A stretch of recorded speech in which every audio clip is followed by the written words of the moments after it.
Hi everyone, welcome back to my channel. Today's video is going to be a little bit different than my normal videos. I was hesitant of making this video mostly because I felt like a lot of people would feel and say negative things towards me, because this is something that I could have easily prevented. If I can make this video and it can help one person who's going through this or know somebody who went through this, help people realize that the choices that you make are very important. You can make a decision, a situation where you feel safe and you don't feel like anything could happen to you. So this is going to be the story of how I caught COVID-19. In a few of my videos, I mentioned that where I live here in Canada, we were on a lockdown, our second lockdown, and it was only for about a month. All of the non-essential things like restaurants, salons, gyms, retail stores, stuff like that were all closed down. We got the go-ahead that we were ready to open a few days before we were actually going to be opening up to take clients in. We all had to go there and book in clients and figure out everybody that was, had appointments for a whole month that weren't able to get in, and, basically get everybody in and get everything cleaned and situated for the future. I guess the fear of catching it was really low at this point because our cases were lowering, things were opening up again. You get that sense of like safety in a way. I know saying this is gonna sound crazy to some people and sound ignorant to some people. Some people are gonna think negatively about me, and that's fine. You can have your opinion. So we were all kind of doing our thing. Some people were cleaning up, some people were on the phone, some people were answering emails. There wasn't any clients around. So you pull your mask down over your nose and you're in the zone. You're kind of just getting your work done and trying to, go home. The day went by, and then I went back to work, and this was the day that we were bringing in clients. So much happens during a day, especially a work day, that you don't even think, so who was I around, and did I pull my mask down over my nose, did I touch something and then reach up, when no one's around and scratch my face? It's really hard for me to think back and pinpoint the exact moment that I would have caught it, because obviously if I could have thought in that moment that I was going to catch it, it probably wouldn't have happened to me. Where I live, we wear masks in stores. It's mandatory. You can't go into a store without a mask. So a couple of days went by. It's Friday night, and it just so happened that I had this weekend off. So Friday night, I got home from work and I did some laundry. I was sitting down and I was folding the laundry, and I just remember having a headache kind of behind my eyes, like almost like a migraine in a way, and I just went to bed normal. And then I woke up the next morning, Saturday, and there was like little things throughout the day, like I just didn't really feel like eating and just kind of small things, but I mean that could happen for any reason. And then Sunday morning, I woke up and had kind of a weird feeling in my throat, like it was kind of ticklish, tingly, like it wasn't like a sore throat where I thought, oh, like I'm sick. Going about my normal routine, I went over to my mom's house and visited her, and I was only there for a couple hours, and then I started to feel nauseous. I brought a bottle of water with me and I was trying to drink the water, and he gave me a pop and I couldn't even drink the pop. Like it was so weird that I just felt like I had to stop for a second because I was like, I really feel like I'm gonna get sick right now. Like it was like a wave of nausea that came over me. So, I started to get a headache, and I was like, okay, maybe it's just the heat. Like it is getting warm out. Like I don't know. I just thought maybe it's the heat. I went home, and I just started feeling worse and worse, and my throat started to hurt. Like I started having to clear my throat all the time. And then I got a message from my boss. We have a group chat for all the employees just to kind of like update us for different stuff. He said, so everybody, there's been an exposure. My heart dropped in that moment. So one of the other receptionists, she called me and she was like, I don't know what to do. One of the stylists is going home. She's freaking out right now. I'm trying to call all these clients. I'm like, calm down, calm down, calm down. What's going on? So like, we're trying to figure out, like, was it a client? Was it, staff? In the message, he said, public health told me that you don't have to isolate, just go and get a rapid test and everybody can go back to work. It's really not a chance that any of us caught it. It's just kind of, it was a really broad message. So I was like, okay, maybe this is nothing. But I didn't want to freak out because I do that sometimes and I worry. Like I'm a worrier for sure. We were trying to figure out if it was a client and if it was a staff, because the difference between if it's a client or a staff is we're in the staff room together. We're eating together, we're taking our masks down, drinking water, doing different things. Like you don't really think about it because the people that you work with are almost like your family away from home. Even if you're not like best friends or anything like that, like you spend almost as much time at work with these people than you do at your house, you know, with your family. So if it was a client, obviously we have nothing to worry about because they come in, they wash their hands, we ask them all the screening questions, we give them a waiver, that we sanitize the pen, sanitize the chairs, sanitize everything. Everything is cleaned all the time after they leave.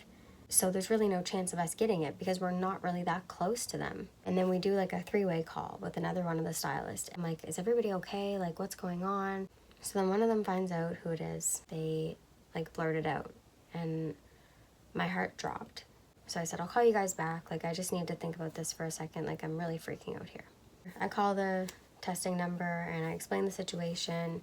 Up to this point, I have never had to get a test before because I've never been, you know, potentially exposed. I've never been, you know, around anybody who's had it. So the nurse that was testing me, she had this look in her eye when I was explaining the situation and my symptoms. And we can tell by someone's body language, by their mannerisms, how they're reacting to a situation and what's going on in their head if they don't have to say anything at all. Just kind of looked at me and I kind of knew it then, but I was just kind of in denial. I was like, no, like, you know, hopefully it's fine. She had like worry in her eyes. So, you know, I left and I came home just not feeling good, and I was just feeling kind of emotional. I wasn't that upset yet because, you know, this could go, you know, one or two ways. Everybody else got to do a rapid test. So rapid test, you can get your results in like as little as 15 minutes, you know, or sometimes you'll get them like the next day. But, you know, everybody's messaging negative in the group chat. So we're all just trying to, you know, stay positive, and everyone's like, ooh, you know, negative test. And the next morning comes. When they do the rapid testing, I guess you get like 2 different tests, give you the rapid one, and then you also get like another one that they send for like further testing, I guess. So everybody's like negative again. One of my coworkers, she messages and she was like, so that just leaves, you know, me. Literally then is when I got the call. That morning, on Monday morning, I felt worse than I have ever felt. I'm talking worse than the flu, worse than a cold. And the thing is, before this pandemic and before having to wear masks, I used to get a cold at least twice a year, and I would lose my voice like at least once a year. Like, I used to catch colds so easily. I felt miserable. I do have a few clips of like throughout the days, like me giving you kind of pictures and different like updates. Like, I did film a few clips, but here's the picture of that Monday that I found out, and that was right like 5 minutes before I got the phone call. Something came over me that I thought that I should take that picture. If any of you have gotten in a car accident, I know that this is like a crazy analogy and you're thinking like, why would you even compare that to that? The feeling the next day from your body being jolted, you wake up and you just feel so painful. You know, you hit a brick wall pretty much, like your whole body is just aching. So I get the call. She says, I'm just calling about your test from yesterday. Just wanted to inform you that I came back positive. Before the words positive even came out of her mouth, I immediately started bawling. I don't know how to explain this in a way that will make people understand, because I feel like a lot of people are going to say, oh, you're just dramatic, like it's not that big of a deal. A lot of people try to downplay this disease. Like, we know about it, but we really don't know about it. We're only going by the cases that we see. There are people who were my age and passed away from this. You know, there are people, a lot of people who are older and had health complications, but there are people who were close to my age who, you know, were dying from this. I pray for everybody that goes through this and would not wish this pain and discomfort on anybody. You could either die from it, you could be really sick from it, or you might not feel anything at all and not have any symptoms. But I was already having symptoms. So my first thought was, oh my God, am I gonna die? I felt so ashamed and disgusted in myself. You know, you put your family at risk. How could you put yourself at risk or other people at risk? How long has this been in my system? I was crying so much, like I couldn't even talk. You know, the nurse said, you know, I'll call you back. I just have a few more questions for you. Take your time, like take this in, I understand. I immediately called my mom and I just cried and cried. I was really scared to make this video because I didn't want to come off as dramatic. and have people think like, you're fine now, what did you have to worry about? So that day was a long day. I called my grandmother, and then I called my boss. I had to explain myself, obviously, why I couldn't go to work. So this is the picture of right after I found out. And I almost feel like God wanted me to document this. Obviously, he doesn't want bad for, anybody in this world. I'm definitely not a big YouTuber. I don't have many subscribers, but I'm grateful for all of the subscribers that I have and all of the viewers that I have. I believe that this happened to me because I am able to share my story with a different frame of mind and a different perspective on the situation. I think that's why I felt the need to take that picture that morning. I feel like the raw images and real emotion that you're gonna see is as real and honest as it can possibly be. I'm not trying to sugarcoat this situation in any way, shape, or form. I felt absolutely disgusting. I felt ashamed of myself. I didn't want to tell anybody. I couldn't be around my boyfriend in one of the worst times of my life and one of the times where I felt the most alone.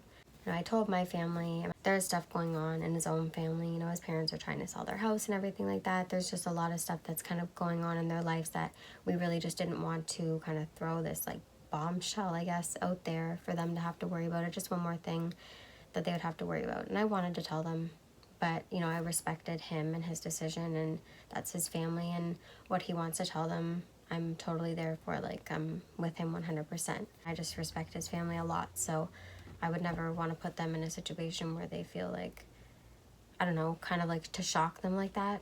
So Monday was a rough day. Just miserable. Like, I cried for pretty much 2 days.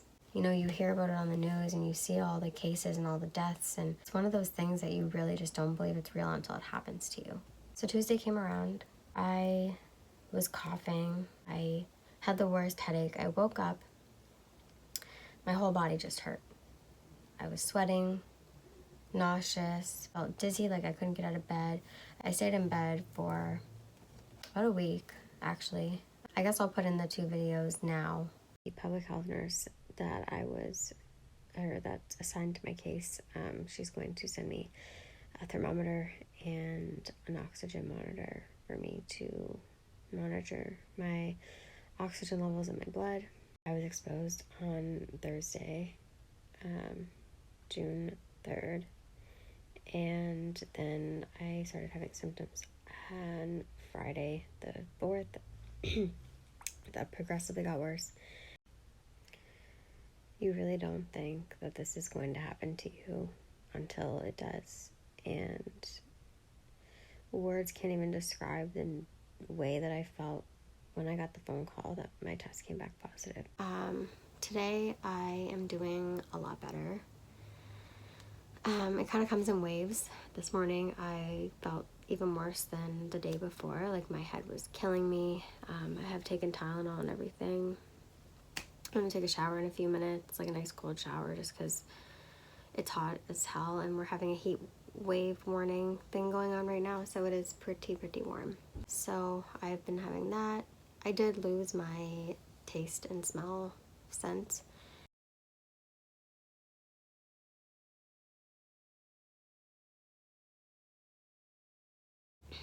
I have been feeling extremely dehydrated, so I've been trying to keep up on my liquids, and also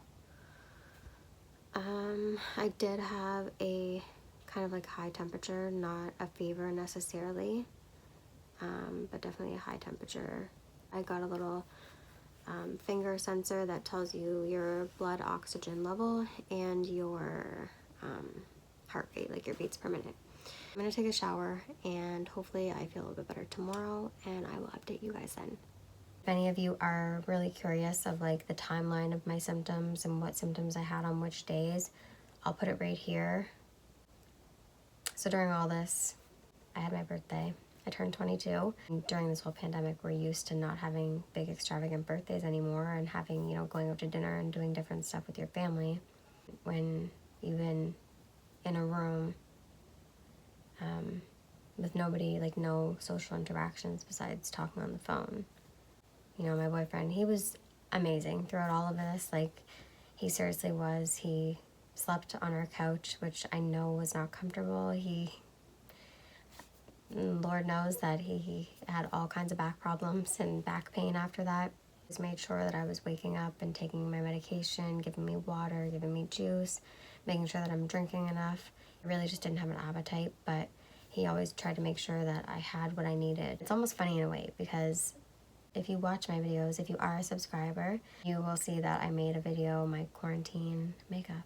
And I think it's kind of ironic because I wasn't even in quarantine then. I was in isolation, and it was just that my whole city was kind of shut down in that way. And now, well, then I was actually in full quarantine, like actually quarantine, or being on lockdown or whatever, but because it's really not the same thing. Quarantine is completely different than isolating, trust me. It got to a point, especially around my birthday, that I felt really lonely.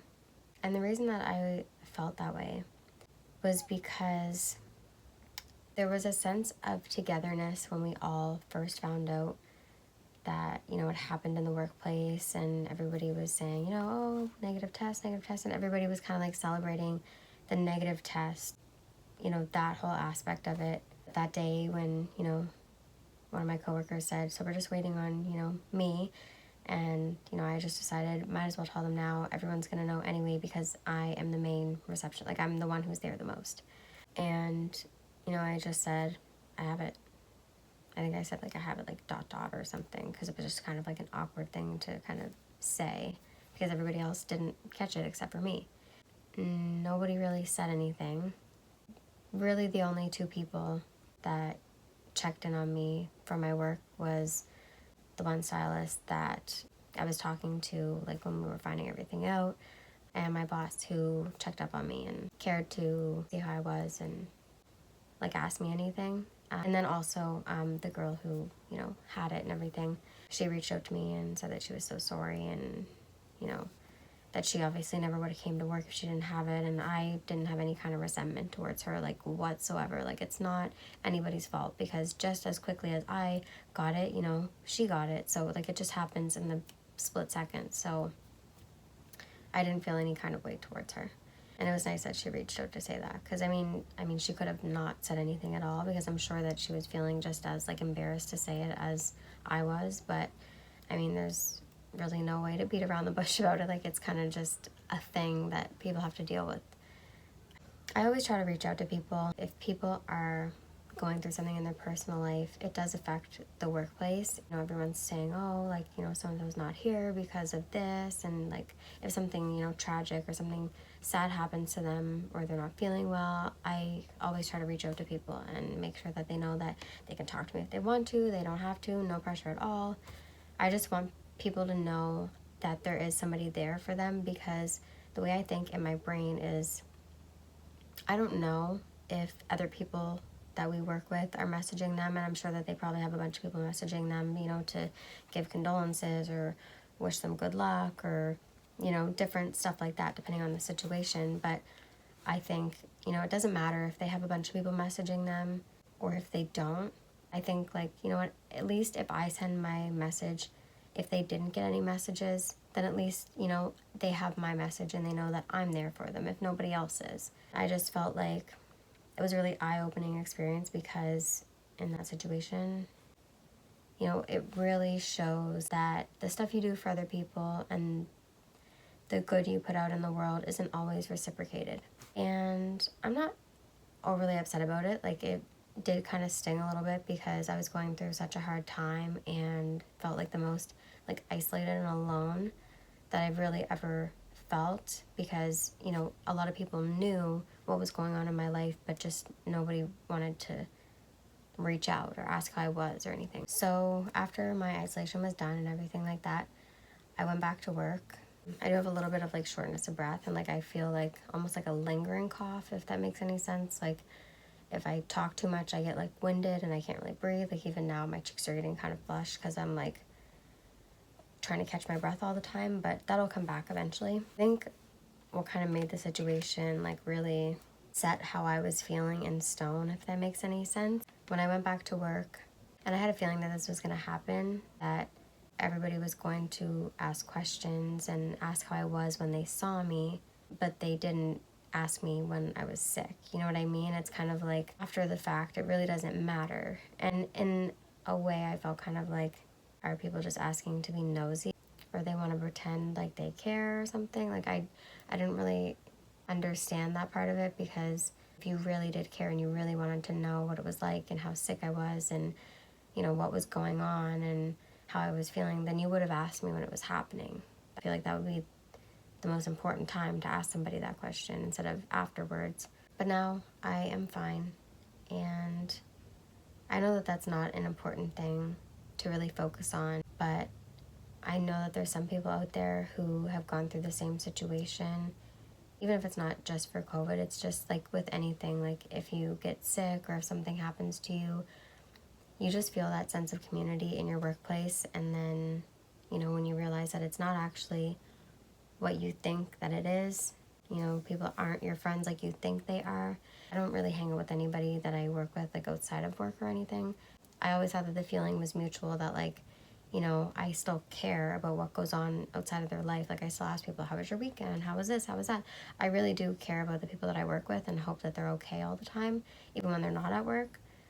That was my experience. I will say that where I live, I'm very blessed and grateful to live in Canada, because the public health nurses here are amazing, and they call and they're super diligent, like with calling and following up and making sure that everybody, you know, who's stuck at home are, you know, safe, and make sure that you have all the needs. Like they have grocery deliveries, they have income assistance, they have all kinds of different stuff. I'm very grateful that I live where I live. So this video is already over an hour long. I'm going to try to edit a lot out of this because I rambled a lot about stuff. So thank you all for watching. I really hope that everybody stays safe and stays healthy. Your health is so, so, so important, and make sure that you're taking all the precautions that you can. Don't think that it won't happen to you, because as soon as you think that it won't happen to you, it'll happen to you. I'll see you all in my next video. Stay safe and stay healthy. Bye, guys.